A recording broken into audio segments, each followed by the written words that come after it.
United Nations peacekeepers are facing battles on a number of fronts. Blue helmets are currently involved in 14 operations worldwide, but are also dealing with budget cuts and sexual abuse scandals.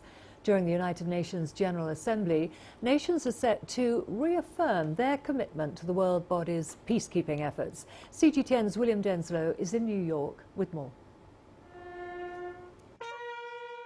A show of respect for a fallen peacekeeper. In Mali, it's a familiar sight. Last year, 21 blue helmets died in the country. Peace in Mali is a factor of worldwide security, and the world must understand that it has to support you without conditions. But funding for United Nations peacekeeping is far from unconditional. In June, the UN General Assembly voted to slash $600 million from its annual budget of nearly $8 billion. The United States said it will no longer fund a quarter of the UN's peacekeeping operations. The US ambassador to the UN, Nikki Haley, hailed the move, saying there should be a shared burden with shared costs. The aim is to make UN peacekeeping more efficient.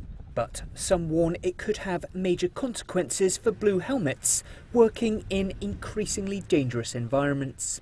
The cuts not only hurt the peacekeepers in terms of the equipment, in terms of the numbers, in terms of what they're able to do in the field.